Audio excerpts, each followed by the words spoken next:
email, actually, Fabrice, where To you my have email. the introduction. Yes. Here's the next step.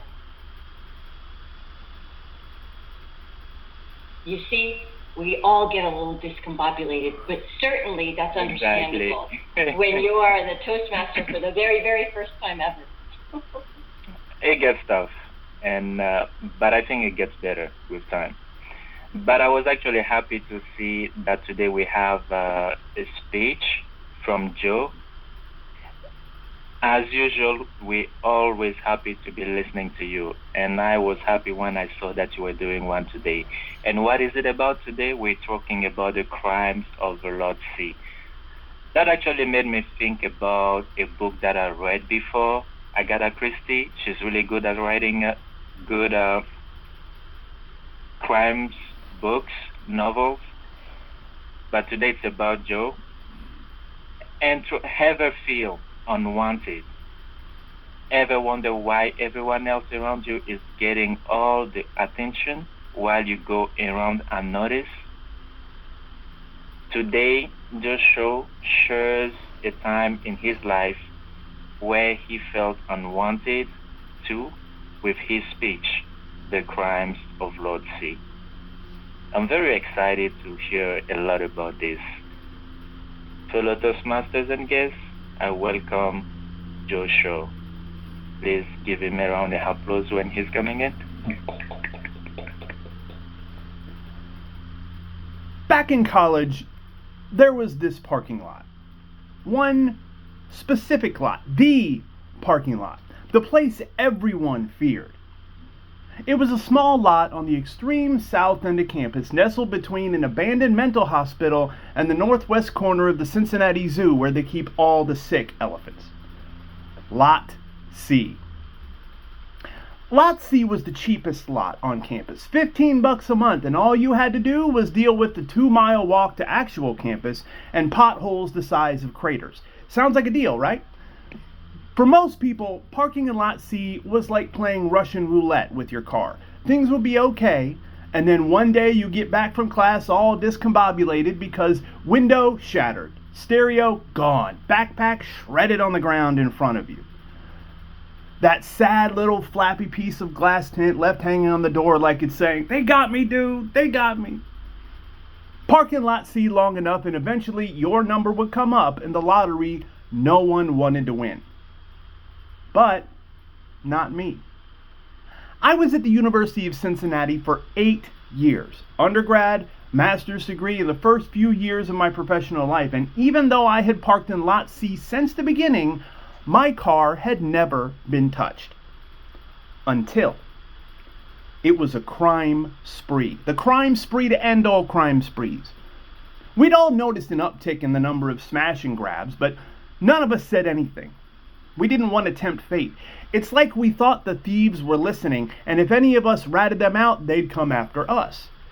Snitches might get stitches, but if anyone rats in Lot C, they might come back to just a steering wheel and a Polaroid of the vandals flipping off the camera while one guy in the background majestically defecates on the roof of your car as they're driving it away.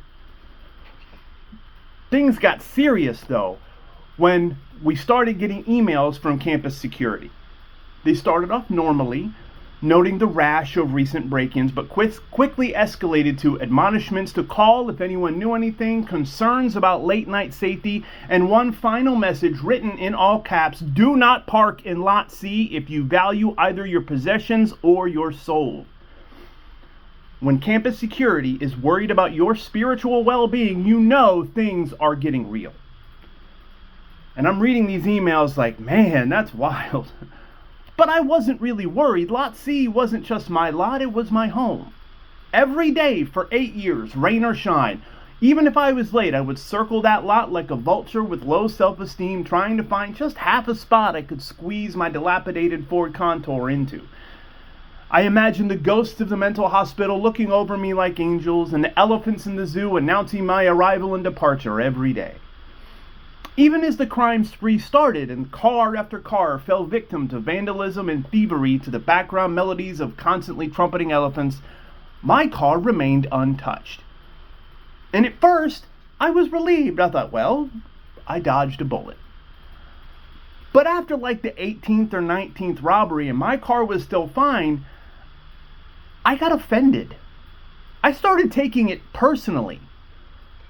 I'd walk through Lot C and see this Jeep with its door just ripped off like it got mugged by a Decepticon, and next to it, my Contour, untouched, pristine, looking like it just got out of a Bible study and was about to head to a rich suburban farmer's market to buy overpriced rutabaga. And I thought, what's wrong with me? Why am I not getting robbed? Is this some kind of judgment? Because at that point, it wasn't about safety anymore. It was about status. I'd sit in class just spiraling emotionally. Is my car not good enough? Am I not good enough? What's so wrong with it? What's wrong with me? Sure, my car has kind of a flat tire and there's that rusty corner panel, but this is a university. Everyone has a rusty corner panel, even the rich kids. It felt like the thieves were walking by going, nah, skip that one. It's got that sad single dad who listens to Coldplay energy. We don't need that energy. So as the break-ins continued, I made a plan. I started trying to get robbed. I started off leaving stuff on the seats, tempting things like a broken iPod or one of those fake dollar bills people sometimes leave in public restrooms to trick you to attending their church, or maybe a bag of Doritos, whatever. Nothing. So I upped my game. One day I left a laptop bag. Not a laptop, mind you, I'm not stupid. Just a bag. But a note inside that said, I believe in you, like it was some kind of emotional bait. Like I was saying, you want to poop on someone's car? Well, this is the car for you. Still nothing. So then I got desperate.